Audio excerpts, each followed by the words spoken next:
Hello everyone, I'm here with Julian Knab. Is that how I pronounce your name? Julian Knab, yeah, but you can go Julian, but everybody does that. Okay, I'm sorry. So what we're gonna do today, we're gonna play a league with Elves because you're the Elf Master. I'm not really sure if you play any other deck, but anytime you post something on Twitter, it's always about Elves. And I just thought it would be interesting to play a league together. How it's going today? Yeah, having a good time. It's probably my most played deck by far. I once ran the numbers, and I think in paper I have like 1,000 and something sanctioned matches on Elves, and on Magic Online probably a couple thousand by now, so quite a lot, yeah. Okay, so what we're gonna do now is that you're gonna share your screen and we talk about the deck, I guess? Yeah, let's go ahead with that. Here we go. That's my screen.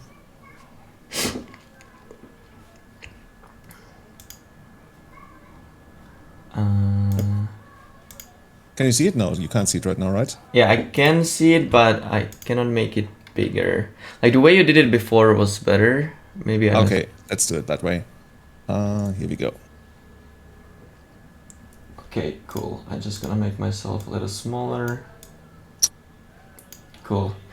So I don't really play Legacy recently, so I don't actually have like any idea what is going on. Maybe if you can maybe talk about the deck a little bit, explain some of the card choices. I see some new cards being there as well. So just go ahead if you can. Yeah, Legacy has been checking up quite a bit lately with the release of Modern Horizons 2, because that has really strengthened Blue-Red Delver in particular, but it's also given us very important sideboard cards, especially in Endurance. Generally speaking, Elves is probably one of the most established decks in the format right now. It's really been a thing for 8 years now, and for those who don't know what's going on in the first place, so basically you're trying to generate a ton of mana, a ton of creatures, and then you got your two so-called finishers, I guess. You got Glimpse of Nature, which allows you to draw an extra card for every creature you play, so you can very, very quickly go through your deck. Like, the deck is capable of winning on the second turn, like, a little less than 10% of times. And then you have Natural Order, which allows you to grab Kratos of Behemoth from the deck, which is going to grow all of your creatures, and then you can finish off your opponent in quick successions. The thing about the deck is, that's just what you do to kill the opponent. What you really do is you basically kill them by 1,000 cuts, you would say. You just get there, you use your Violet Symbiote to replay your Visionaries every turn, so per turn cycle you actually draw 3 cards. So if you're, like, unlike other combo decks that are vulnerable if you hit the engine or the finisher, this deck can really grind you out really hard by drawing 3 cards per turn cycle, and eventually your opponent's gonna sit there and they're like, is this Force of Will supposed to be good or what? And yeah, that's how you get the inexperienced players. The experienced players knows your vulnerabilities. Your biggest vulnerability is, ironically, mana. Like, if I lose with Elves, most of the time it's because I'm sitting there with like my 3, 4, and 8 mana spells, and I can't cast them because my opponent's like denied my mana pretty heavily. That's why Delver isn't as good a matchup as people actually like to. Like, there's this idea in Legacy that Delver loses really hard, or not really hard, but loses to Elves, and that's not really a thing. Like, it's pretty 50-50, and either side can swing the matchup in thereby if they build their sideboard accordingly. Yeah, I remember losing to Elves quite a bit, and as you were saying, I was just playing bad against them. It's just like really hard to do the things right, and if you don't have the experience, it's really hard. So what are the... Yeah, it's go ahead. Yeah, it's kind of cool because the deck, you're always going to have a certain flaw with the deck. Even if your matchup is bad, you always have the out of maybe killing them on the second turn or the third turn. So the deck can only ever be so bad in the metagame right now. And the upside, of course, is that you're favored against a ton of decks, and you also have like pretty good sideboard cards to make up for your vulnerabilities. Like, the only deck that I would say that we are very unfavored against, even post-board, is Sneak Show. And I guess Lance also isn't great. Those are the 2 decks I want to avoid, so hopefully we're not going to hit those in the leagues today. But we will see. Right, let's go into the matches, I guess. Okay, cool. If the matches take like super long, we don't have to play the entire league. I don't want to make the video like 3 hours or anything like that, but we're gonna... Okay. Well, I just played a league right before this. Yeah, I've seen it. Actually, I got a 5-0. Yeah, I've seen it. And it was like a little less than an hour. Could work. Good. Yeah. So I don't really know the deck that much, so I'm just gonna like, you know, I'm just gonna let you make all the decisions, but here and there I'm just gonna ask why you maybe did something. So here we get decent mana, right? Unless we get wastelanded or bolted, but we are also on the draw, so that gives us 2 draws to actually find a second land. And even if we don't find a second land, something like a Quirion Ranger would be really good.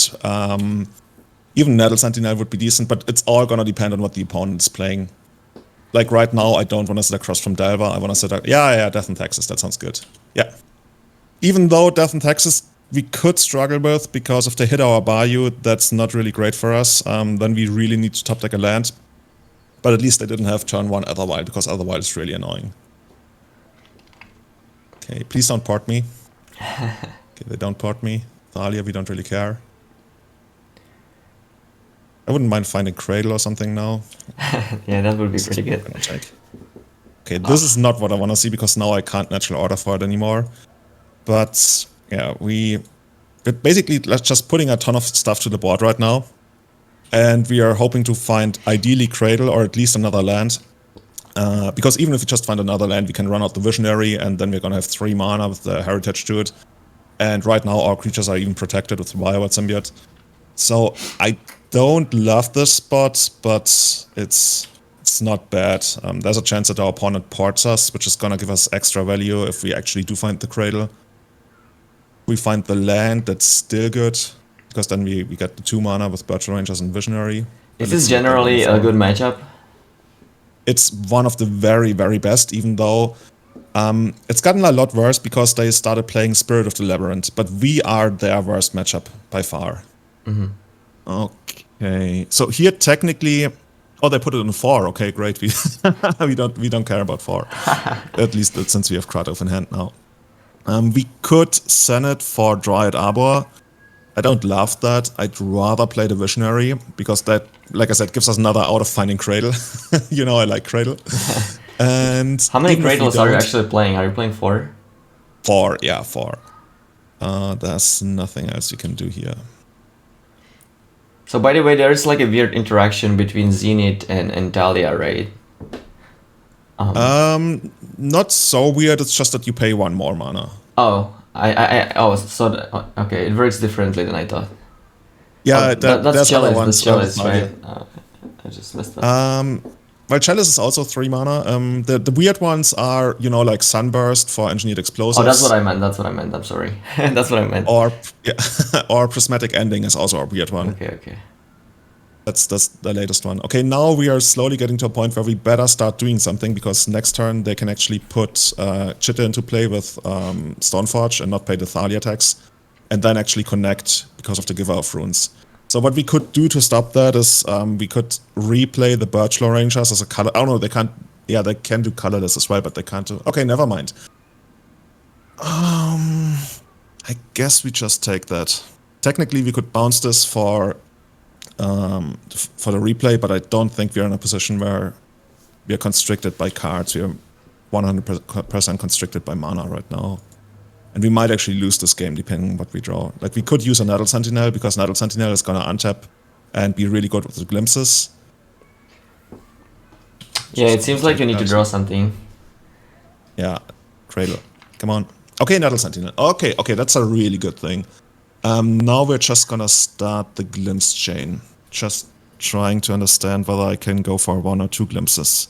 Oh, there's Thalia, so we can just go for 1 anyway. Oh, we are really constricted, because my idea was also to get Quirion Ranger with Senate, but that's also 3 mana. Just trying to see whether there's any way we can avoid the Chitta hit next turn, but we probably can't. No, there's just like no way. Okay. We're gonna go into the glimpse, and we hope to find Cradle, or at least a land. Well, not that kind of land. Everything is going kind of poorly. Yeah, we are just very, very screwed right now. We play the land. And yeah, then there's really nothing we can do.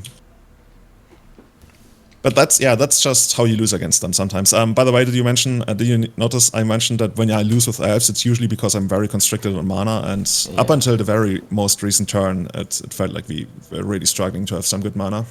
Do you maybe think there was a Okay. consideration to play Elvish Visionary over the Nettle Sentinel? Because you would have an extra draw and maybe you draw land and then you can play the Sentinel? The thing is, I have an extra draw, but then I'm out of mana, right? Because if I play the Visionary, that's 1 more mana than the Sentinel, and then my Bayou is tapped. Whereas now, had I top decked a 1 mana creature, I could run that out and tap those 2 creatures for Bachelor Rangers and then keep going. And you know, maybe eventually I'll find another Cradle or a land. I'm just asking. Yeah, sure, go ahead. I mean, that's what we're here for, right? I'm definitely not saying you made a mistake or anything. I just like trying to say something so that you know you're not the only one who's talking. I probably make a ton of mistakes there. Like nobody plays perfectly most of the time. I mean, okay. There we go. All right. I mean, I'm interested. It's still not easy. Like I already have like a plan A, which is to get Heritage Shoot and then keep going. I'm just trying to see whether there's anything else that makes sense. Usually I immediately know what I want to do, but it's usually worth it to like explore other options as well, because at the worst case you can at least like be more confident in what you want to do. But yeah, we can pay 3 mana to get, yeah, that's just what we have to do. So we get Heritage Shoot here. X can't be 3, X is currently 1, yeah, here we go. And then we are still gonna struggle. We need to find another Nettle Sentinel or something. Heritage Steward, here we go. But it's not hopeless. We're probably not gonna win on this turn if we are gonna win. But maybe, you know, maybe we find another Cradle and we can maybe win on the next turn.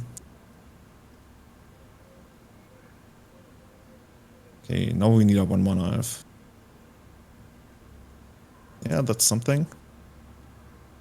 Just want to put a ton of creatures to the board so the jitter isn't going to hurt us as badly next turn. And then we're just going to go Cradle into Cradle. Unless, of course, they port the Cradle, but maybe we're going to have enough creatures to just go for it anyway and then kill them with the Krata Hoof. So that's the plan. At least we have a plan. Let's see how that works. Yeah. Oh, we don't have... Okay, we can't cast this. Okay. Here we pass. Is there... any? No, there's no worth no attacking because they have Give of Runes.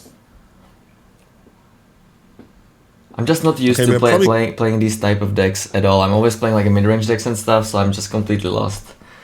Yeah, you know, in Legacy, like a lot of people say this is a combo deck. To me, it very much feels like a mid-range deck. Not against Death and Taxes though, because Death and Taxes can't really do much about our combo plan, so we usually like blow them out. This is one of the not so common games against them. Well, I agree it's like a mid-range deck, but it's like a different type of mid-range deck that I play. Like, I usually play a mid-range deck where you're just like, you're the one who has the answers, whereas you're the one with threats, right? And you're just like trying to run them out of answers. Yeah. So it's like a different type of game. You would love playing this against some kind of control decks or band control decks, because those matches, they take forever, and you really just grind for the small incremental advantage. And I've had games where I literally just like decked the opponent with elves, because you can recast your Green Sun Senate so you don't deck, and you just answer everything, and they eventually run out of cards. But it's rare, but it has happened. Okay, so this is a new card. Every time we play our first non-creature spell, we have to pay the power of this dude, or they draw a card. That sounds pretty bad. See. Yeah, against us it's pretty bad. It might even draw them a card here, though. The Thalia has been surprisingly annoying this game. It doesn't happen that often.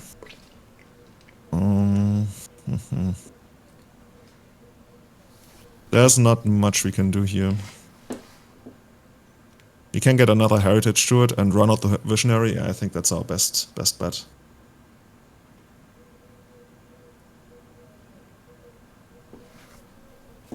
Right now we're kinda like we're losing 2 creatures every turn. But we are still in it if we can maybe find another Cradle that we can then just like drop and get there. Yeah, you're gonna get the extra card. How many are we? Got 2 Heritage Druids left. Cool. So the idea here is that we draw, you know, maybe Elfish Visionary, not Visionary, Viable Symbiote. And then we can replay these and keep a couple more elves on the board.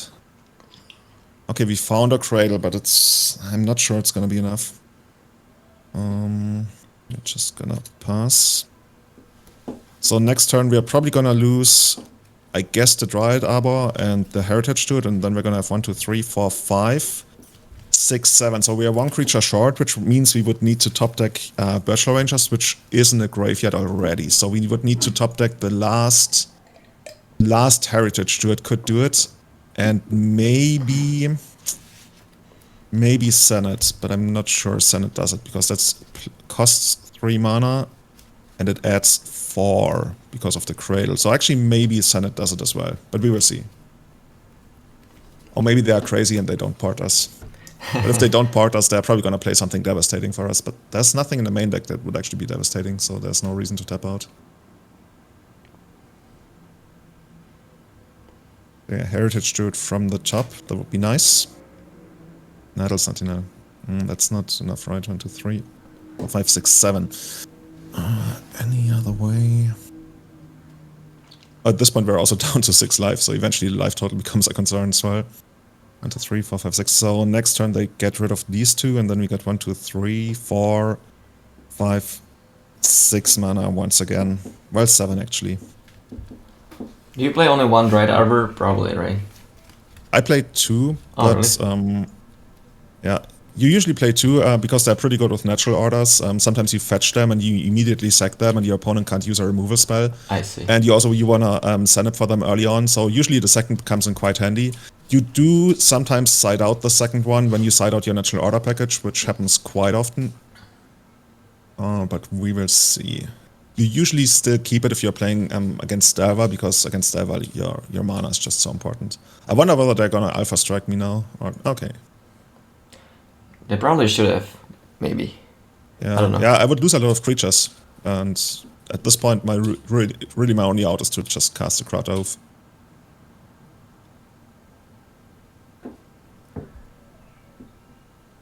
Okay, gonna get rid of this, and I actually hope they kill another one of this so I can fetch Dryad Arbor. Okay. They didn't Swordsman, okay. Oh, Wasteland. That's that's really bad for us now. There's a world maybe where Heritage Druid still does it, but we will see.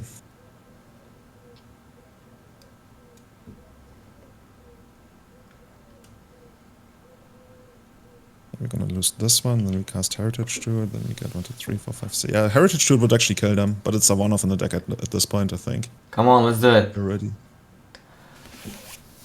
Huh? I'm just saying, I'm just cheering for you.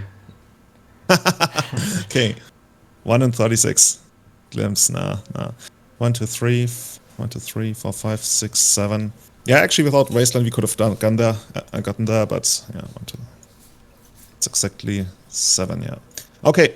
Too bad. Actually, technically... Yeah, okay. Technically... No, because we're losing 2 creatures, so we can't win anyway. I was like, maybe we can still get there, but we're gonna lose the Dryad Arbor and the Visionary. And then, even if we hold on to the Cradle. Okay. Unfortunate, but that was a cool game. Yeah, I like playing against Death in Texas, not only because it's one of our better matchups, but also because the deck is quite, like, it really puts you to the test, and sometimes with Death in Texas you have to make those decisions where you put a lot on the line, but in the long run it's the better decision, but in the short run it can seem weird, and that really separates the very best Death in Texas players from the others. Like when I play against Thomas Innevolds, now Michael Bonda, they really know how to play the deck against Elves, and that's just so much scarier than what you could do if you play it like on a medium level. Can you maybe talk about the Endurance card, because it's a new card, maybe people don't know it, just like what it does? Yeah, sure. So Endurance, here it's gonna get sided out, but this is one of the biggest impacts any card has ever had on Legacy, because this is, look at the card, it's basically designed to be really good against all the Delver decks, at least in Legacy. I don't know if that was a concern, but it works out that way. It's a 3/4, so it can't get bolted. It's a flash creature, so you can actually ambush a flip Delver. It has reach, you want to block it. And that already is like really good, but on top of that, and that's always what you're looking for, right? You want crossover in your sideboard cards. This is not only good against Delver, this is also good against basically most of the combo decks that are using the graveyard in Legacy, and it's good against Doomsday, because the Doomsday decks, they try to win with Thassa's Oracle. I guess they also do that in other formats. And once they get rid of their entire library and they play their 5 cards, 4 of them are going to be in the graveyard and Thassa's Oracle's trigger is going to be on the stack. Then you use this and you put the graveyard back in their library, and then the Thassa's Oracle trigger whiffs and they lose the game.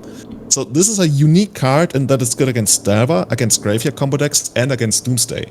And that's why it's having such a big impact. Whereas against Death and Taxes, you can actually play it for free, right? If you have a green creature in your graveyard, you can play for free, right? I understand it correctly. In your hand, yeah. You can pitch a green, any kind of green permanent or card from your hand, and then you can play it. You can evoke it for free. That's why it also works on turn 0, you know, against all the it just was a long time since I've seen evoke, so I was just making sure that I know what it does. Yeah. So now we are taking out this one, because that one's not really going to do anything. There's nothing we want to stop them from playing. Allosaurus Shepherd, I'm going to keep 1, just because the sideboarding usually works out that way, but also, you know, sometimes you actually get them, especially on the play, by just turning all of your creatures into 5/5s. There's scenarios where they have like a ton of hate bears, so you can't go for a natural order, you can't glimpse, but you have a ton of elves and Allosaurus Shepherd, and then that's how you get them. This one's good.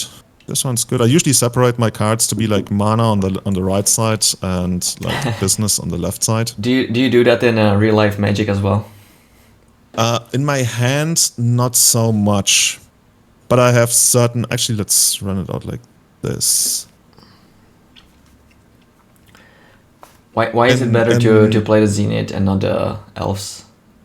Because it's gonna leave more creatures in your hand for the glimpse. That makes sense. But there's a good case. Yeah, there's a good case for running out the Fyndhorn Elves first, because then if they actually stick around, you can also send it for a Quirion Ranger, which is gonna give you more mana on the 3rd turn.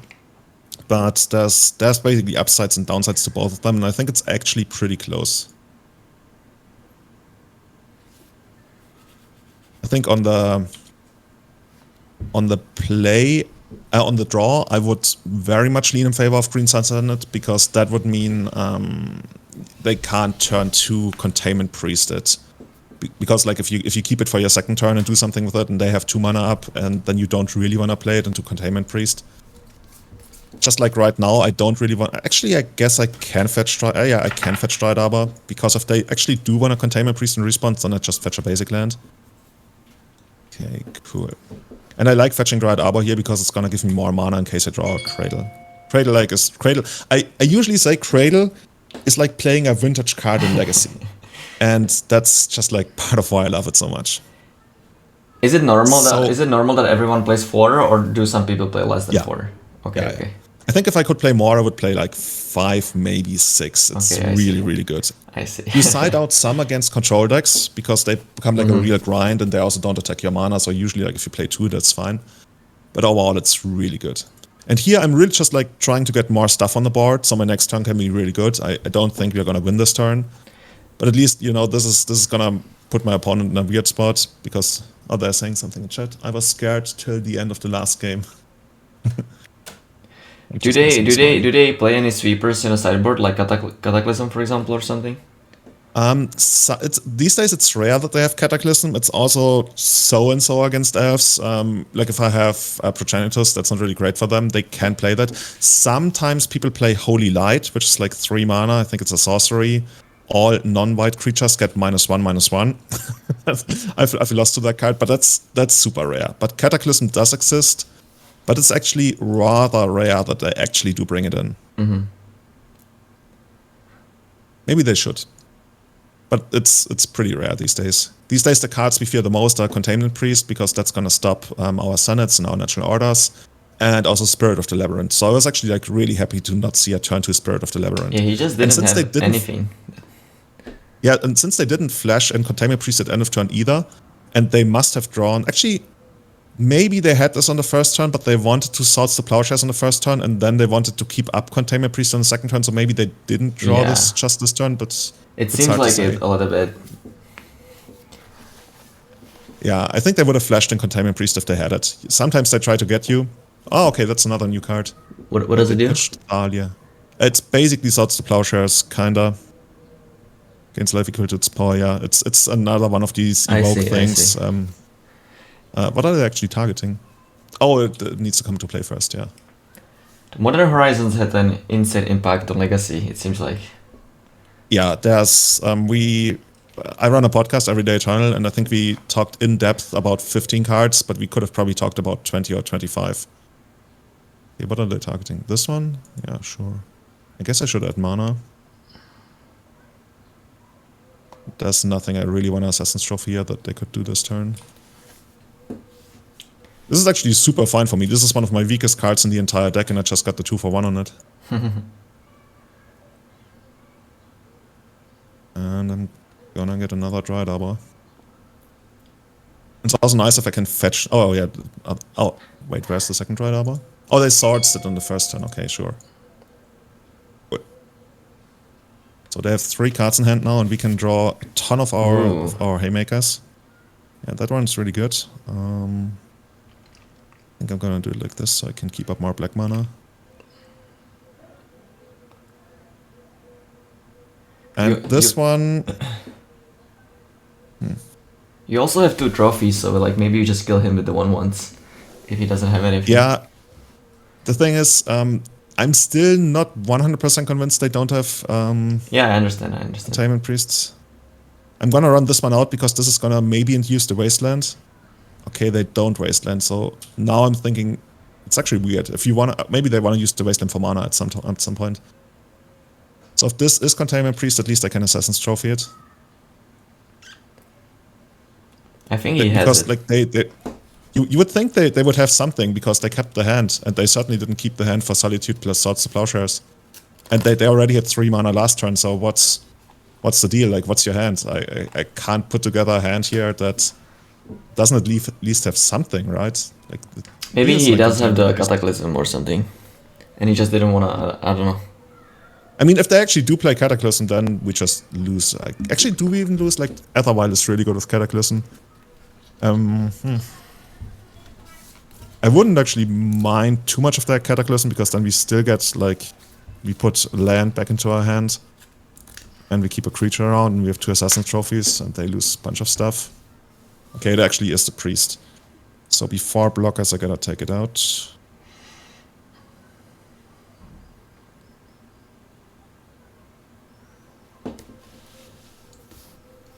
It's gonna give them another basic land, but let's see how that works.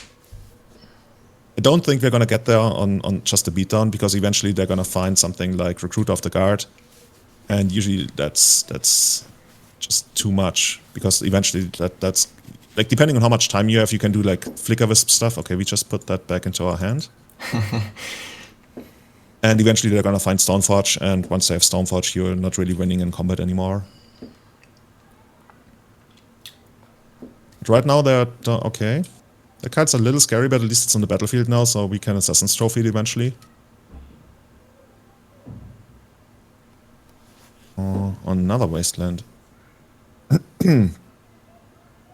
think I'm gonna run this out first. And then I'm gonna go to attacks. Because there's like a scenario where they... See, it's already like weird, because if they have Giver of Runes here, that's I want to. And then I kinda need to Assassin's Trophy it. But I guess I need to Assassin's Trophy... Actually, do I need to Assassin's Trophy Giver of Runes? Don't really. But eventually I might. But the thing is, I really want to Assassin's Trophy the Chitter. I would like to give you an advice, but I would probably just mess up and then you would be mad at me. Go ahead. No, I don't really... No, I'm just saying that I don't really know, so I'm just not saying anything. Okay, but I don't know either. I'm trying to figure it out, so if you have a good idea what to do... Are you just concerned about a second priest and then you cannot kill legit? Like, I don't know, it's not that likely to have it, right? And then you just miss 4 damage. Like, I think I would take the risk and attack. Yeah. Even I'm if not he concerned like... about second priest, I'm concerned about Giver of Runes. Oh, I see. Okay, sure. But the other thing is, even if they do have Giver of Runes, like we're basically like looking at the potential to have 4 damage. You didn't play the Dryad Arbor. Why did you not play the Arbor? Because I missed it. Okay. I should have played it, yeah. I was like, yeah, but you're right. We're We're basically like... Yeah, we're basically looking at like 4 damage. Whereas there's the potential to get like to lose one of our creatures, but we still get 3 damage, and we have like confirmation. Yeah, of I what's just going think on. the upside is. It's totally worth it. Yeah, you're right. Okay.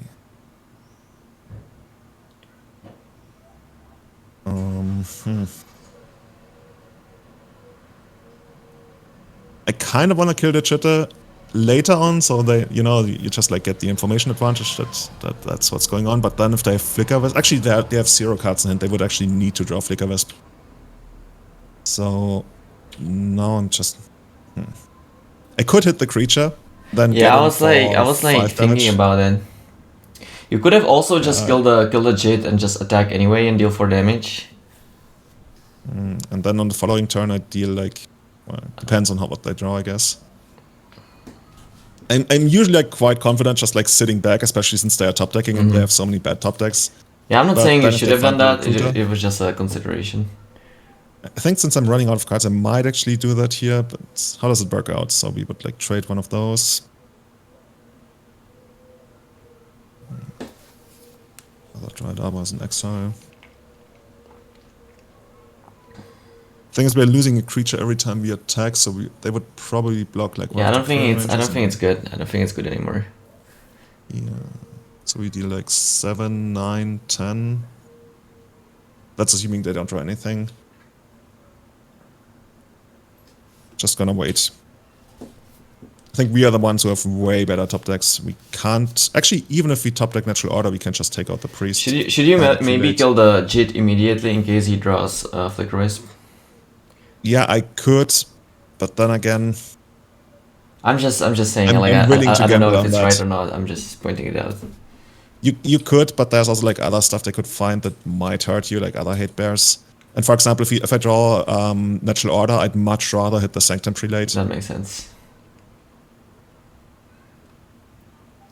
For example, like this. Okay. Well, let's hope he didn't draw it, I guess. Well, even if he did, it's not that bad. It comes back at the end of the turn, right? It comes back at the end of the turn. Just trying to figure out, like, technically, there used to be a thing, this is very technical, there used to be a thing where you cast Natural Order and then in response you Assassin's Trophy this, in case they have, like, another hate bear that, it usually came up with Gardock Teak, but that's not something that's happening here, and here it's probably better to not give them the information that we're actually going to cast Natural Order. Is this worth it? Yeah, we should probably pay.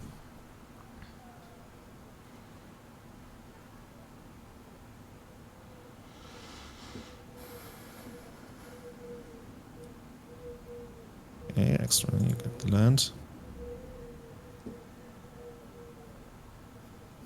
They have something that can attack your hand. I mean, they can't, but it's always good to be aware of. You should crack your fetch land first, like if against decks that play Mendelian Click. Because then in response they could just like take away your Natural Order. Alright, 1-1. Yeah. Final game. It's interesting that they kept Thalia and Esper Sentinel, which are usually not that great cards against us. But I'm not trying to read too much into that. Why is Assassin's Trophy better than something like Abrupt Decay? Assassin's Trophy, it's usually against, it's more versatile of course, and since we're not running something like Reclamation Sage anymore, which can hit even more expensive artifacts and enchantments, it's better to have the trophy because you can hit, like sometimes people have like a random mode, or you can hit sneak attack, but there's not this one big card that you want to hit, but it's really the versatility. If you're playing against decks that are running Dark Depth, which usually is quite hard for us, and if it's lands, it's actually really bad for us, you have a way to stop the Dark Depth combo. You have a way to hit the Tabernacle. Whereas Abrupt Decay doesn't hit any of those. Of course, Abrupt Decay is better if you want to hit something that they might be able to counter, like against Delver. But Delver these days, they go so wide with their threats, it's not that great to hit their stuff anymore. It's not like they have only like 8 or 10 creatures, usually they have even more. And the ones that we care the most about, which is the Murktide Regent, the really big one, the dragon, we can hit with the Assassin's Trophy. Whereas Abrupt Decay also couldn't hit that. So it's really like a very wide array of things that you want to hit with Trophy. And that's why I really like it right now. I think this is just what we want to keep. Let's go ahead with this. But you can make a good case for Abrupt Decay, and it used to be played a lot more than Trophy in Elves. But I think right now Trophy is just a better card. Yeah, I was just curious. Another thing that works really well if you're playing against Sneak Show, because they usually play with Omniscience, and especially if you have Allosaurus Shepherd in play, they can't counter your Assassin's Trophy, and if they put Omniscience into play and they cast Cunning Wish, then in response you can Assassin's Trophy the Omniscience, whereas with Abrupt Decay you couldn't do that. So Assassin's Trophy and Allosaurus Shepherd actually helped Elves quite a lot in that matchup. So this hand, it doesn't really have any kind of payoff, but we are on the draw, so we're going to draw an extra card, and we have Visionary to draw another extra card. We have Trophy to eventually hit one of their hate bears if we can find black mana. And also like Allosaurus Shepherd is like our plan C or D. Okay, so now Current Ranger is actually going to make mana. It's one of the modes, if you don't have an extra land drop, you can just like replay your land. It's sometimes like weird in paper. I sometimes have to explain it like a couple of times until my opponents get it. It's like, wait, why does the land untap? It's like, no, I put it in my hand and then I replay it. Yeah, I definitely used to be one of those people. Okay, so now we're gonna put at least Heritage Steward into play. How much mana do we have next turn? 1, 2, 3, 4, 5, 1, 2, 3, 4, 1, 2, 3. I think we want to put this one to play as well. And then we can try the yeah, if he doesn't kill it, then... ability. Yeah, that's the one. We don't want him to kill it, but we also kind of already need it in play, so we can have more relevant attackers.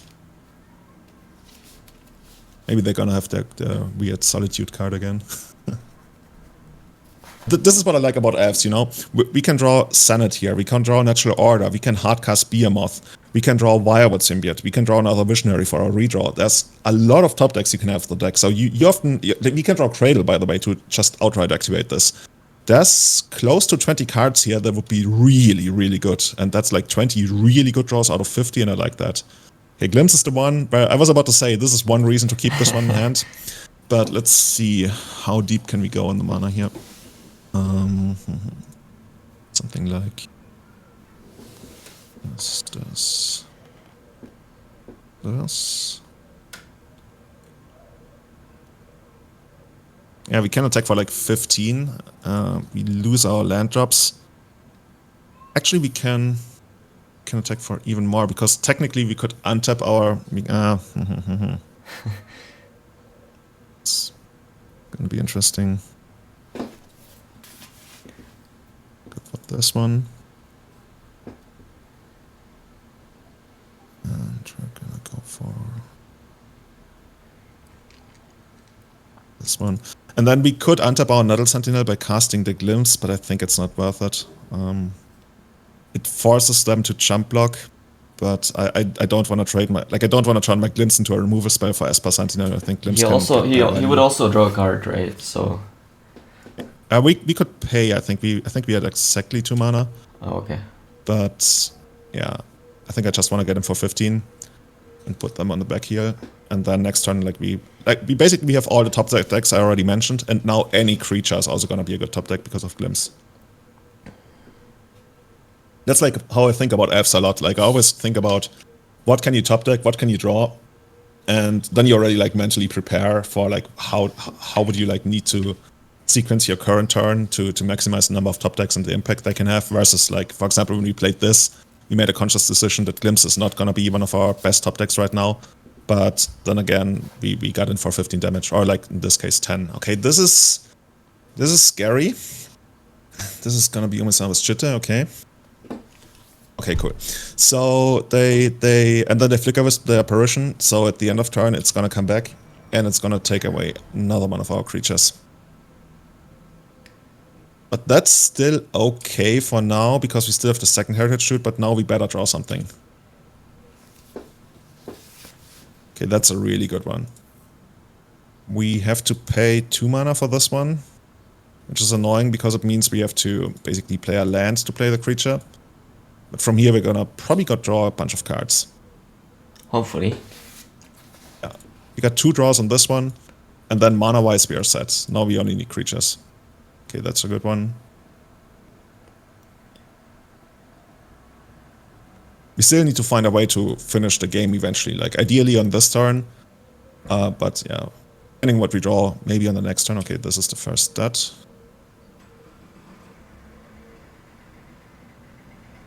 Okay. We don't have the mana. Well, no, we don't have the mana. We get 4, but there's annoying Thalia. So is there anything? So we tap all of these. And we untap this one, that doesn't do it. No, okay, so we can't do anything, but they only have 2 cards in hand, so there's a good chance we just get there next turn. They have the Chitta that we know about, so if they have another land, this is their 5th turn, and have they wastelanded me? No, so they missed a land drop. So hopefully they're gonna miss another land drop. We'll see. If he kills your heritage trade, then you're kinda screwed, right? Yeah, I can still like draw something. I can draw Virtual Rangers, I can draw Cradle. I can draw another Heritage Druid. I can't draw Senate because of the Thalia. Comes up quite often, the Thalia is actually annoying. Yeah, they usually like keep some copies. So maybe it's actually good to keep a couple of them around. Yeah, it was definitely really good in the games that we played. Yeah, it was really annoying enough to definitely like make it worth it. He doesn't have the they're land. not gonna get us this. So now what I want to draw here, actually I already have a black source, never mind. Because now the one thing I'm scared of is dying to Containment Priest. So I want to set it up in a way where I can Natural Order and hit a Containment Priest if I have to. And that means I have to tap more creatures, and I'm trying to figure out whether that's worth it. But this way, okay, this way there's not going to be Containment Priest, so they're just going to take out one of our creatures. We're actually going to get a token, which is kind of relevant for Natural Order, but we already have like so much damage it doesn't really matter. Oh, but we are going to lose our Heritage Druid here, I would guess. I mean, that's what you go for, right? Unfortunate. Yeah, but we have a ton of stuff we can draw. We can also try to get a Dryad Arbor eventually. And then for them, the right play would actually to wasteland it in our upkeep. Because if they do it in our main phase, we can only get like 3 mana. Okay. That feels a little bit more risky. But that's already like something that would happen 2 turns from now. So let's just see what happens in our turn. Okay. Another? Okay, we're getting Giga Flicker Whispered here.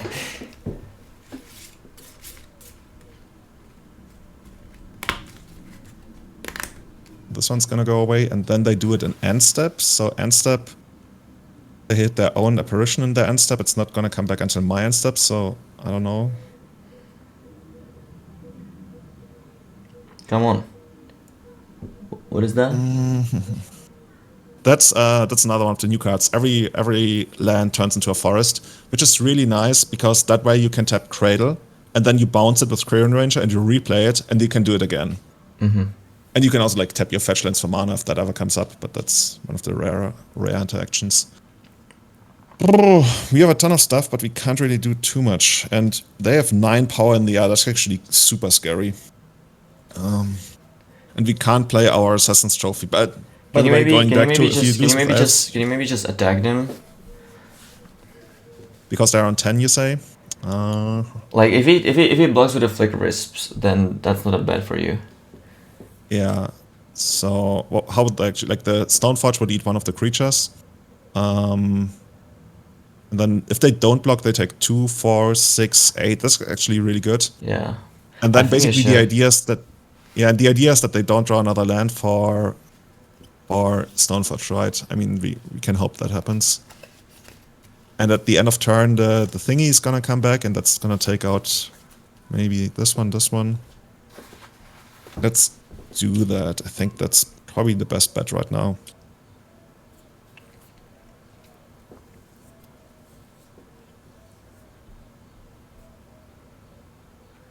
Postboard, you actually win quite a lot of games just with beatdown. Not against these kinds of decks, usually more like against control decks. You just hit them for like 3, for 4, for 3, and yeah, eventually it's just too much.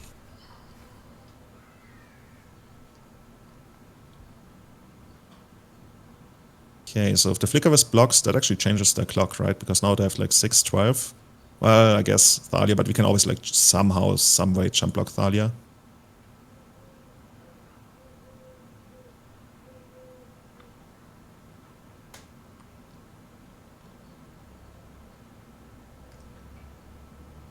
Oh wait, they're gonna get rid of all the Flickerwisps? Okay.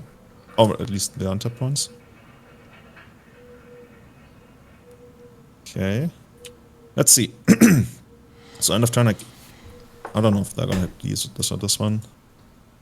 Okay.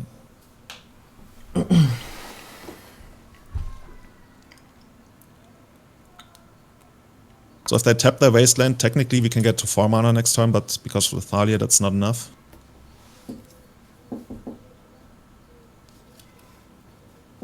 They have 2 cards in hand, one of them is the Chitte that we know about. It's kind of funny, like a couple turns ago they already got the Chitte, but it's still not connected.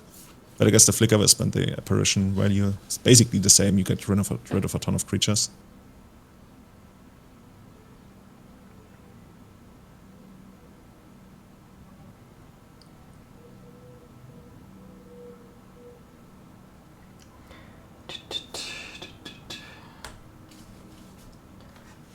They have 1 unknown card, and they were about to tap the Wasteland. It's, well.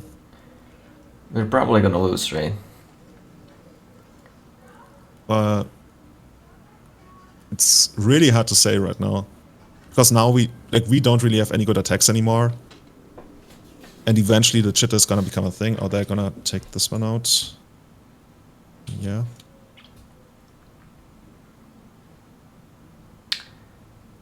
That seems kind of weird. Like, why didn't he just put a Jitte into play? I don't know.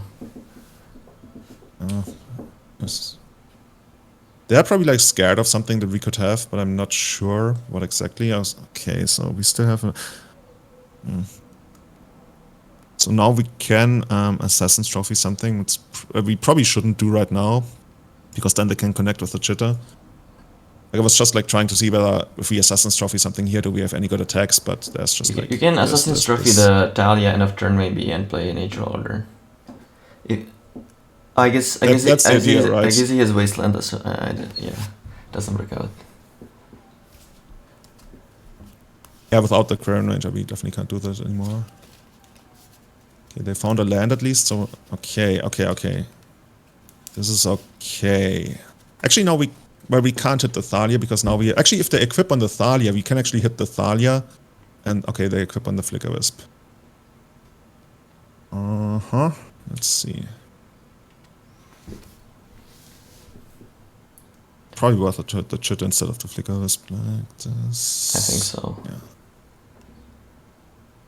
You could like kill the Thalia and play Nature Order, but you just don't kill them, so it's just better to kill the Jit, I think. Yeah. Actually, what if I do kill the Thalia? Like this one out, and I like take these 2 out, and then we don't even have a green creature because this one isn't green. Yeah.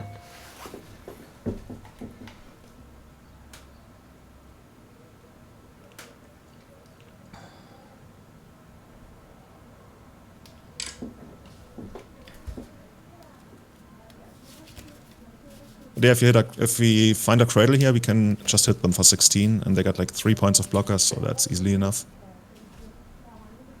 Come on, Gaia's Cradle. Just don't draw Kratos Behemoth and Glimpse. No, that's not happening. Just gonna run this one out. Then we probably get Wastelanded. That's no good attack. Yeah, hopefully it doesn't draw anything good. Yeah, we basically need them to not draw anything good, and we need to draw either Heritage Druid or Gaia's Cradle. Maybe they draw something like super random they want to pay 4 for, like Palace Jailer.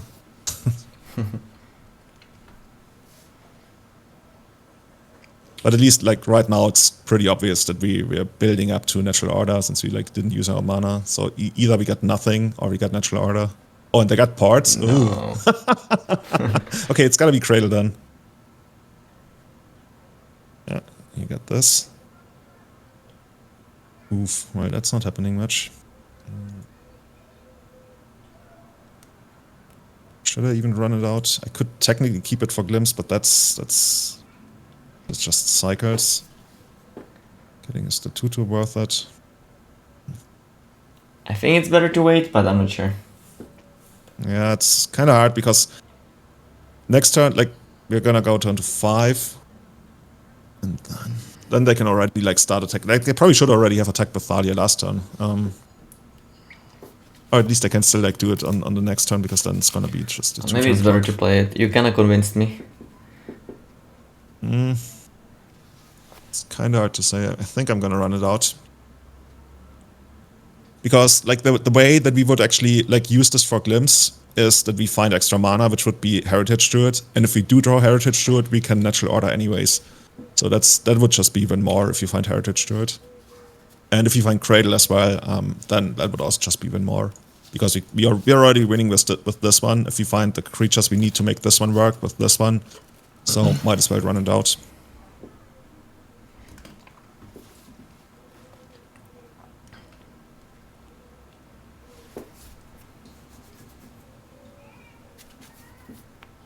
Another thing we could draw is like another Assassin's Trophy to take out the Flicker Wisp. I think we got 2 trophies left that we can draw. Let's see. Thing is, we are only ever gonna hit them like the turn after, like on our upkeep, because they keep tapping our black mana. So even if we draw Assassin's Trophy here.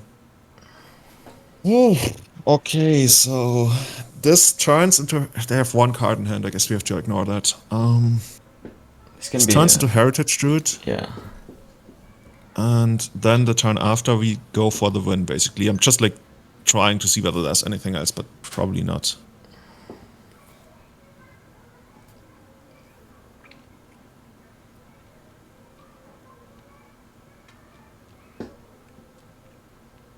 Here we go.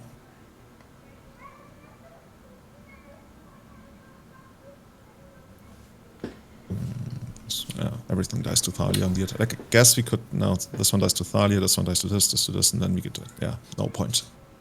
Oh, he has something. Oh, they got it. Okay, well, we still got a couple of top decks. 4 Cradles, and I think at this point 3. No, 1 Heritage Druid. Oh, they took out all of them. Oh no. Well, we got 5 cards you really want to draw here, and I guess Abrupt Assassin's Trophy isn't a redraw because we die exactly to Flicker Wisp. Come on, let's do it. Let's do it there. One saying water game and chat. I can see it. Oh, this one is just not good enough, but we got a redraw. We got a redraw for Cradle. So like if we run this one out naked, it's gonna be 1, 2, 3. This one naked is like this. 1, 2. Yeah, it's gotta be this, and it's gotta be into Cradle. I think you're gonna draw it. Even Heritage Druid doesn't do it now. It's gotta be Cradle. Heritage Druid, no. A lot of waves. I guess we still got another redraw. Actually, we got 2 more redraws if we find another 1 mana elf. No! Not the super card. Okay, I guess we can't even represent anything that would. Alright, we lost. Unfortunate. Yeah. One of our really, really good matchups, but you know, it's not like a guarantee that you're always gonna take it. I think I'm actually like 1-3 in my last 4 matches against Death in Texas. Maybe it's not as good as you think. A lot against them. Well, it's really good, but they got a lot of help.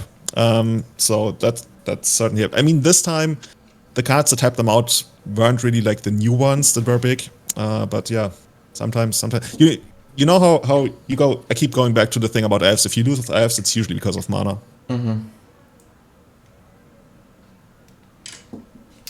People sometimes play stuff like crop rotation. Or there's even like a very different build, not very different, but a different build in Elves that uses Elfish Reclaimer. So you can like sack your lands to find a Gaia's Cradle. So you're gonna have more reliable access to Cradle. Because Cradle is just, especially in these matchups where if you get to the mana, your spell is gonna resolve. Cradle is just like so unfair. It's probably one of the most unfair cards in Legacy. Let's see what we get now. Yeah, I like this. Basically, all I'm looking for in my opening hand is acceleration. Anything that's gonna give me like 3 mana on the second turn. and then, you know, some kind of payoff. And here we have Acceleration, Cradle, and Glimpse of Nature. So that's already going to put us in a really good spot. Sounds perfect. We're even beating something like, you know, Chalice of the Void or Blood Moon. Like, sometimes those are considerations for your opening. Like, you want to fetch your basic. And yeah, if they Wasteland us here, basically the game restarts, but we have a land in play. And I'm just gonna get another. And I'm also gonna run this one out. Like, if they wanna Wasteland again, be my guest. You can play... Oh, you don't want to do that because of Glimpse, yeah. Yeah, exactly. Oh, is this Murphog? Okay, let's see. We could run this out before the Glimpse, but I don't even mind if they force to fill this, and the upside is that we're gonna draw an extra card.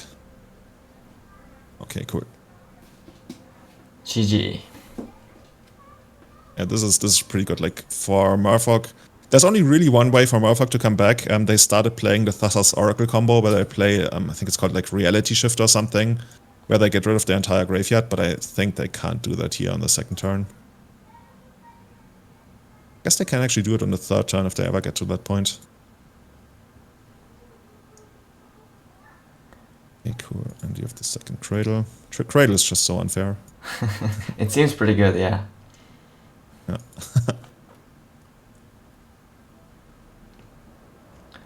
Nice. That should be like, I don't know, 19? Yeah, I was like worried that this league is gonna take forever, 18. but now we just won a game in like 20 seconds. Yeah, Death and Taxes usually like takes a little longer, but or sometimes it doesn't. Sometimes you blow them out like this. Like these wild decks, there's quite some variance in how long the game's actually gonna go. So assuming this is interesting because Murphog stopped playing Wasteland when they adopted Cavern and Chalice. So I'm like 99% this is Murphog, but I'm not 100% sure. What else could it be? Probably gonna be. Yeah, that's the thing, right? I'm not sure. Actually, it could be Esper, which is like an Esper deck, and they play like, I think, one basic island Yeah, these that's days. super unlikely though. Like I wouldn't really. I would just assume that he's Merfolk, I think. Yeah, there's really not much. It's kind of funny, like you would think Carpet is okay against Merfolk, but it really is only barely a consideration because of all the non-basics they play. They play like Cavern, Mutavault, and this one apparently also plays Wasteland. So you're gonna get like 1 or 2 mana out of it. And that's so and so. Like I'm not actually a big fan of Carpet against them.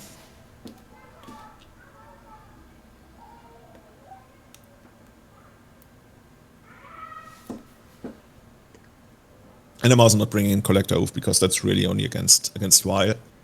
And against them that's not as good. Not this hand. Yeah. It doesn't have acceleration. Like it's not even about the Progenitors in hand, but no acceleration on the draw against a deck that's capable of being rather fast. I'm not happy. And this one's gotta go away too. Opponent's gonna go down to 6 as well, it seems. Okay. This is like some kind of acceleration and it has kind of like a bad game plan. But the actual game plan right now is to just like draw. Okay, acceleration at least.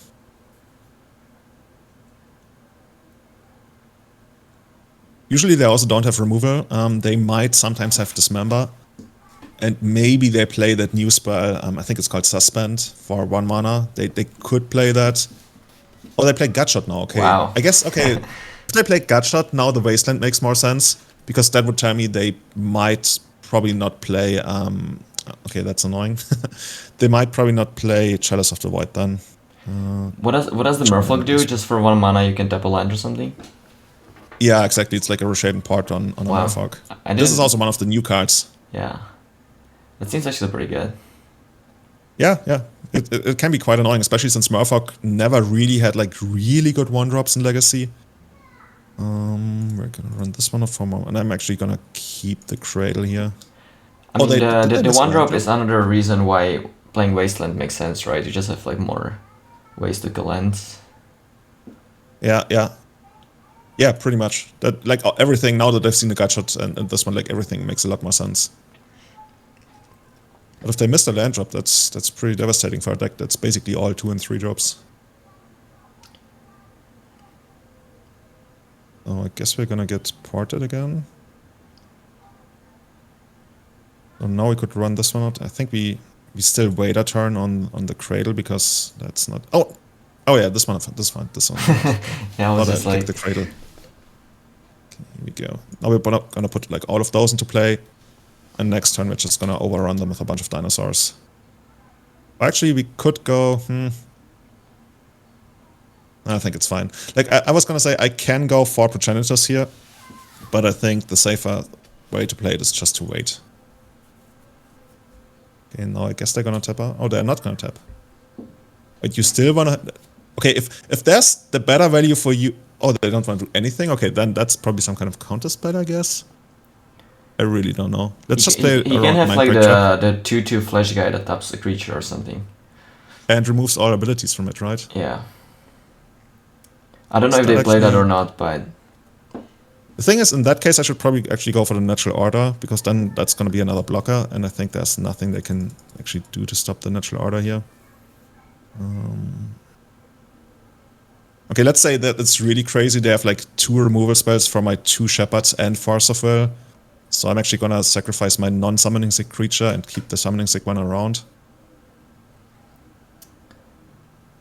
We're already playing against like quite unlikely scenarios, but there's really not much I can think of they can have here. Okay. Thank you, Marfog. So depending on how long this match is gonna go, we might wrap it up after it. But if it's super fast, then we might play another one. But I want the video to be like below 2 hours, so if you don't mind. Then sure, whatever you want. I'm just trying to leave at like 3 p.m. for football. Yeah, so that should be ideal. What kind of football game are you gonna watch? Basically all of the football games today. I think the first one's gonna be Ukraine against North Macedonia, and the other ones I don't even remember right now. But thus far I've watched every single game of the Euro, and ideally I'm gonna continue with that. do you just like football in general, or is it just because it's the European Cup? No, I really love football. I used to play it, and like not on pro level, but when I was younger, when I was playing like in the youth teams, like we played in the same league as like the youth of Bayern Munich. So they went on to actually be really good, but we were like really bad, but we just like, we barely got there, and I just love it. The thing is, I destroyed my knee like 9 years ago when I was finished with university, and like my knee was pretty much gone, and ever since it's more like very, very casual and just a hobby, but I enjoy watching it and talking about it. Loving it. Yeah, my brother is into football, but not me. So. Do you do any kind of sports? I always like the one-on-one sports. So I played like tennis for 5 years. Then I played like ping pong, and sometimes I go to play squash. But recently I'm just going to a gym, but I'm not like playing any sports in particular. I've always like not really wanted to get into squash, but it's always something that excited me. But can you see the game? It's awesome. You should try it out. Oh yeah, you can see my screen, so you can see the game. Yeah. This one, Are you considering to keep this hand? Like, that's interesting to me. I've kept hands like this all the time, because this is basically, these are 2 more creatures, and I have 2 cradles, which is like really good. Like I have so many top decks, but I don't know what the opponent's playing. And the thing is, like in the past, I used to keep this. With the London Mulligan, I think it's better to send this one away, because and now we run through this, because this happens quite often. You only run at this point 13 initial mana sources in Elves. You play 19 lands, but you also play 6 lands that don't tap for mana on the first turn. So you're always at a danger of not having enough mana. And like with the London Mulligan, it gets a lot better. But yeah, here we have to go to 5. But let's see. Like depending on which kind of matchup you're facing, 5 is perfectly fine. I've won with 1 card twice in my entire life. Like 1 card against 7 cards. I've only won twice in my entire life. How did that happen? What the fuck? The second one was less interesting. That was against Oops All Spells, and I mulliganed down to a single Surgical Extraction, and that was good enough. And the first time I kept a single basic forest, and I played against a painter deck with Blood Moon and stuff, and like my draws lined up very well. Like I literally draw everything I needed for 5 turns, and they had nothing that mattered. They had like Ensnaring Bridge, Blood Moon, like yeah, that doesn't matter. What are we gonna send back here? I almost want to send back the land, but that's too greedy. I mean, I probably gotta be more greedy on 5, but I think that's too greedy. Oh, I have to send back another one. Oh god. In that case, I have to send back the land. Because now we have kind of like a game plan. We're gonna draw like 2 cards, maybe more on the second turn, depending on what we draw. Because this is just like, this is basically one of the casual, not casual, the very common layouts for your hand to be like. When you have these 3 cards, like this can be any kind of 1 mana elf, and you accelerate on the first turn, then you can just like replay it on your second turn, untapping the initial elf. Oh, what is this? I have no idea what this is. This could actually be goblins. Goblins. This might actually be goblins, yeah. So now we need to draw, but we need to draw 1 mana land here. Oh, but we didn't, okay. We drew the bad 1 mana land that doesn't tap immediately. This is the first time I've seen this card in play. It could also be Food Chain. Since they fetched Tiger, Tiger is like rather uncommon, but I guess you need it to get this one in goblins. What is the that? fuck? This is another one of the. Oh my god! They're getting destroyed. This is one of the new pitch cards. It's basically Pyrokinesis, but on a creature, and they pitched Fissure Wizard. Enters the battlefield. You may discard a card if you do draw a card. Okay, we're getting wrecked here. I have no idea what is going on, but I love it. Yeah, me neither. I mean, it's goblins with main deck Fury. I guess that's the weird thing. And they have this Fissure Wizard, which is also very uncommon. I'm not even sure if it's goblins, honestly. Maybe it's but it's probably gotta be goblins since they played this weird card. This card wasn't even that good in like draft. I guess that's the story of Legacy sometimes. Okay, so now every... Oh no, it just happens once. I thought every time they play something. Yeah, wait, that's really once. bad. Yeah, it's really bad. I'm really confused. Well, this far they're getting us. I want Quirion Ranger now. Well, okay, that one helps.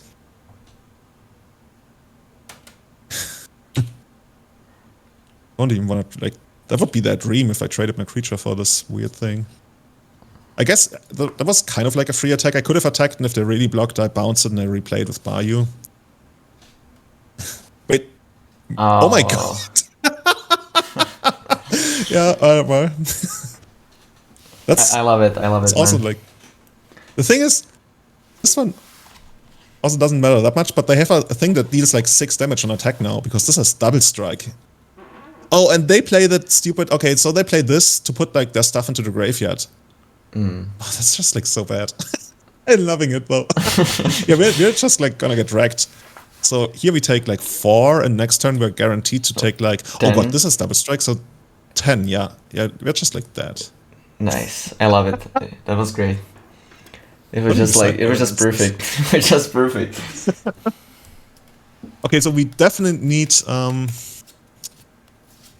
Where is it? Progenitus. So this one we need for sure.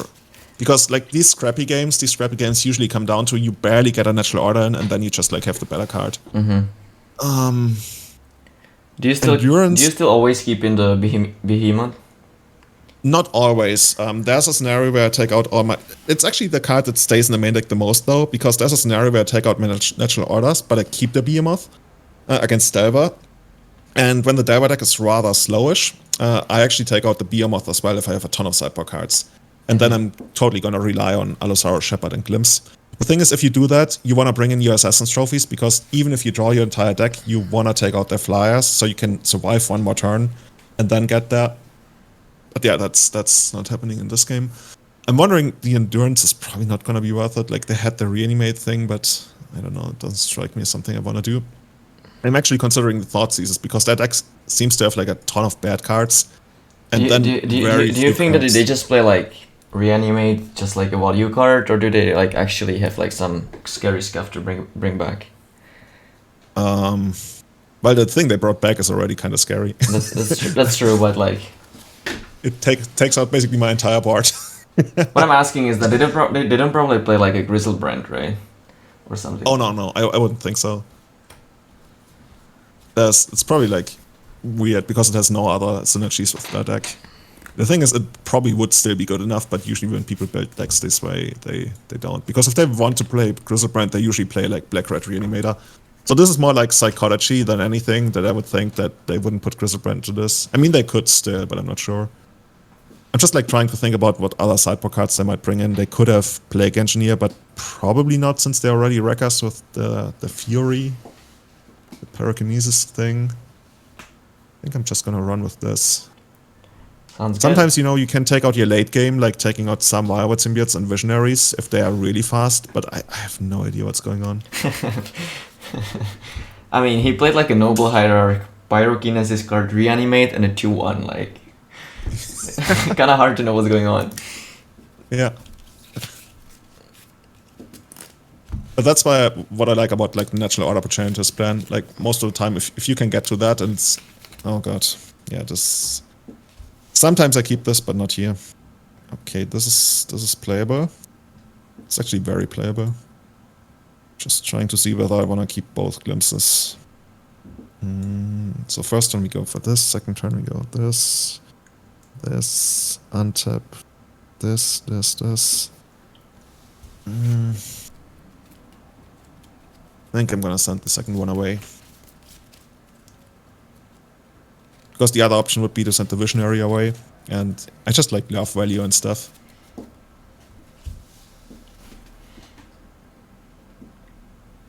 The thing is, oh, that stupid Fury. The good thing about the Fury is, unlike Pyrokinesis, they can only play it on their turn, it doesn't have flash. The downside, of course, is like glimpses in general are not worth as much against them, because they, like, even if you get a bunch of stuff into play, they can just like wreck you. But here, like, this is already enough to cast Natural Order next turn. And replaying and playing the Visionary here doesn't hurt us that badly because it cycles anyway. I can also do this. I think I should, because I really need to find more lands. Yeah. So they get us pretty good if they actually go for the Super Giga Mass Removal, but I just need to find more lands.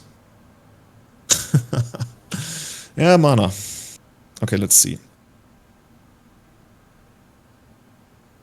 I hope we don't get Furied. In that case, we bounce the Dried Arbor, we replay it, and then we play Vinton on our turn. Okay, there's the Fury. And they pitched, okay, this guy again. 1/1/1/1.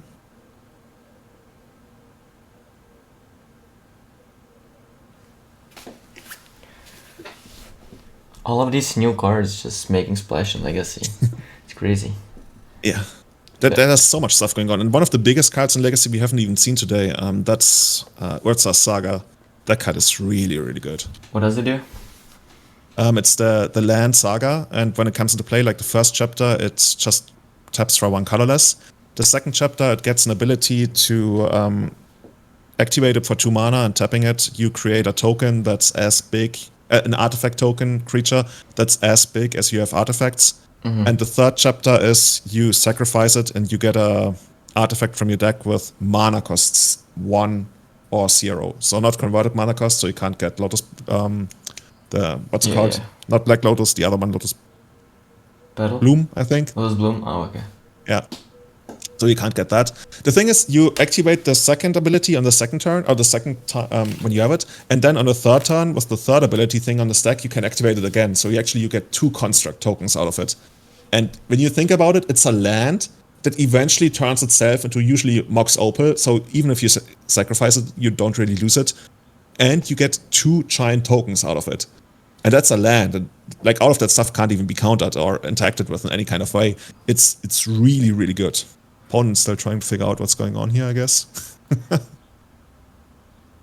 And that card's amazing. And like to the point where people even play it like with Expedition Map. So when you sacrifice it, you don't have to turn it into, say, Mox Opal, you can also turn it into Expedition Map, and that finds the next one. Oh. And the really messed up thing is, if you use Thespian Stage, which is the land from the land stack that copies other lands, if you copy the thing, then the Thespian Stage starts getting these abilities, like the chapter abilities, and then when you go to the third chapter with the trigger on the stack to sacrifice it, if you then copy something else, like a basic land, then you don't sacrifice it, but you still search, and the new thing retains the old abilities. So the new, you now have a basic forest that you can tap for 2 mana and make one of those That construct sounds tokens. fucking crazy. What the hell? Yeah, it's absolutely crazy. It's really, really crazy. I don't believe you. I don't believe you. Yeah. Okay, then you're gonna You're have a basically bad time telling if me you that play they it. printed a land that taps for 2 mana and makes like a huge guy every turn or something Well, it like doesn't that. tap for 2 mana. It taps for like you have to activate it for 2 mana. Okay, You know, okay. you have to pay 2 mana Okay, and tap okay, it. okay. But you still like if you Yeah, use I best get it, in I get stage, it. What are we waiting it's for? totally bonkers. Opponent is not doing anything. Let's see, tap in chat. Yeah, that's like one of the I don't know about unfortunate things about Magic Online is that you just have to wait infinite all the time. Yeah. So yeah, what else are they gonna be doing this turn? They're probably gonna play a land and then maybe their Fisher Wizard. Like they pitched their 2-drop. So I guess they have another 2-drop or they have nothing. Well, I don't know. At least on our turn, we're probably gonna play this one. Then the Fintorn Elves pass. Then the turn after, if we draw a land, we can natural order for Portentus. If we don't draw a land, we can play Visionary. And if the Visionary draws a Cradle, we can actually still do a natural order. Yeah, we'll see. What are you up to these days? I know you used to be like a pro player. Are you still like trying? Oh, Pond lost connection. Well, okay. I was trying up until the point where they announced end of Magic. So I'm selling cards on card market and I'm probably gonna start working in like 3 weeks. So Okay. Where are you, like in Rivals or MPL or something? no. Like I basically they announced MPL, so I like moved to Japan. I was working there for like a year, then I came back. I was planning to go to Indonesia, but there was Corona, so I couldn't. So I started trading stuff, thinking that like eventually I will go, but it took almost like a year. I'm like I don't want to wait anymore, so I'm probably gonna start working in like 3 weeks. And you speak Japanese, right? A friend of mine Yeah, I actually told speak me that you Japanese, speak yeah. Japanese. Cool. But you must have learned it before, right? You don't learn like proper Japanese in just a year. Well, Or do you? I started learning when I was like 16, so I had like a lot of knowledge. I knew like a lot of words and stuff like that, but obviously I never really talked to anyone, so it was really hard for me. So like before I actually started living there, I was like going there a lot. I think I was there like half a year out of the entire year the year before, and I was just like going to nightclubs, and when I was drunk, I wasn't shy to speak, and I just kind of learned that way. That's the best way, I guess. Oh man. Yeah. And for which part of Indonesia did you want to go to? Jakarta. Ah, okay, easy. Yeah. I mean, it can I have a still couple of friends potentially on Sulawesi. potentially happen, but it just doesn't really seem possible anymore. And I'm just like not really doing that much, and I'm bored. So I was just like, fuck it, I'm just gonna start working, and yeah. Hopefully that works out. Which kind of job are you gonna get? Or is that secret? Like I don't know. No, Like, it's like trading with electric stocks, like Okay. stocks of like energy or basically. But I'm like only like I think I'm like 60% to get it. Like I passed like the interview part, but now I have to pass like a logic test. And if I pass it, they will take me, but I'm not sure I'm gonna pass it. Also, they don't really tell you what's inside the test, so I cannot really so prepare for it. you have no idea what's it gonna be like, so you can't like. Well, it's research probably that gonna stuff? be like, you know, they just need to make sure that you're smart. So probably like some quick counting and like I don't know, some probability stuff. Like I don't really know, but that's just my guess. Maybe they're gonna present you with some like draft picks and like how do you like navigate this draft here? Yeah, like basically everyone who works there is like a former professional poker player or something like that. But I had a friend working Okay. there, and because I'm good at Magic, they're like, okay, that's like basically the same thing. We can try you out. So hopefully Okay, I get opponent's it. back. I guess we're gonna go for this. And since we actually know that we're gonna have to land next turn, we're just gonna run out the Dryad Hour here. And yeah, now we wanna get that Progenitus. Hopefully they're not gonna do anything crazy with 3 mana. Goblin.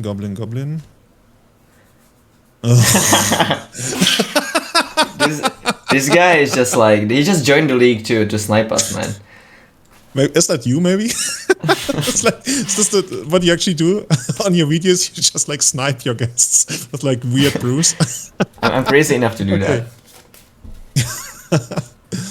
Okay, let's see. The best thing we have against this guy is lands. Okay, we might actually like lose the race even if we find Progenitus.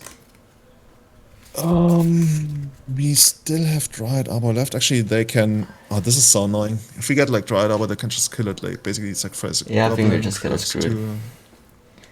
What the hell is going on with this guy? Like, really? What the fuck? This is where I wish I had, like, Leyline of Vitality. Basically, all your creatures get +0, +1. I sometimes ran that when everybody was playing Plague Engineer. It's not really a thing right now. The thing is, right now, if we find Heritage to it and they have mana available, they can stop us. But if they don't have mana available... But that's kind of like... We can also draw a land, but all of that depends on them not keeping their mana up. Like, basically, I want them to tap out for something, but... Actually, though, if they use their mana... there's very few things I actually want them to do with their mana. Like a ringleader if they play that. Oh, they just like take out our creature, okay. I think now we don't have good top decks. Well, at least this one sticks around, kinda. Quirion range. Okay, I can get like Quirion range or replay this, play this. That's not good. I think I need to get this one to play. How about you? What are you up to lately? So I work for a company that owns beach resort and a safari operation business. And that's like the name of the dives into software, Kenya. right? Or Sorry? that's like a name of a software, right? Like I'm just making sure I know what you're talking about. Safari? No. So basically, like Safari, like in Kenya, in Africa, in East Africa. Oh. My boss owns a hotel there, and my friends and I, we run that place. I see. And that's Muxus, sure. And we used like the lockdown last year. Wait, they got only like one card out of all of this? Well, it's still probably gonna be good enough. Yeah. And yeah, we used the downtime last year to do major renovations, and now the thing is the best it's ever. Like I've been working for the place for many years, and this is the best it's ever looked. So I'm really excited to see what happens.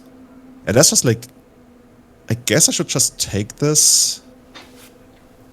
Oh man, like I could take this one out, but I'm not even sure that gets me anywhere. Then I get down to this. I love my our opponent's deck. It's fucking awesome. Yeah, it's like goblins, but it's like really crazy goblins. I mean, there's straight up goblins in Legacy, but this is something else. We can actually natural order here. The thing is, it's probably just gonna be too slow. Aren't you just dead? Kind of, because you have to tap all of your creatures, and then he just like attacks, and then he just. Well, one of my creatures is gonna untap. I see. Okay, sure. The thing is, even this is probably just gonna kill us if they want to.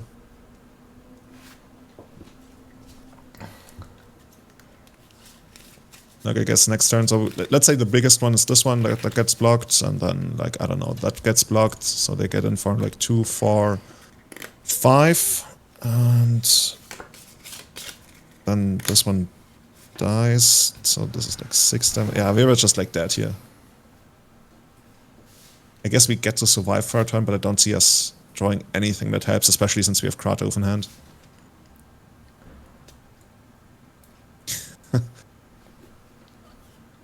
Yeah, say ideal scenario, we survive and then we draw Cradle, and that's still not good enough because literally all of those cards don't do anything. I think we can actually scoop at this point. Yeah. It would be nice to see Progenitors in play, but that's not gonna get us anywhere. We got wrecked, man. Yeah, we got wrecked. Alright, thanks for your time. It was awesome, just like seeing your expertise with Elves. We unfortunately didn't do that well, but I think we just got unlucky. Like the last opponent was just playing a deck to snipe us, so not really sure if it counts, but it's a deck that's really tons of fun. So if you want to check that out, it's probably not the ideal deck to get into Legacy in the first place. I always recommend some kind of diver deck because that's going to teach you the ins and outs of everything, and it's also like aggressive, and that's always a good start, I guess. But yeah, thanks for inviting me, man. And yeah. Before I end the video, maybe you want to tell people where they can find you on the internet if you want to. Yeah, on the internet you can find me on Twitter, twitter.com/itsjulian23. You can find me on Twitch, it's Julian on Twitch, and you can also check out my website, itsjulian.com. But the most important thing that I do that I love the most is actually my podcast, Everyday Eternal, which is the oldest Legacy podcast. Is that actually every day? We say that, yeah, but it's actually twice a month. I see. Okay. If you guys like the video, please click on the like and subscribe button, and I'll see you next time. Bye.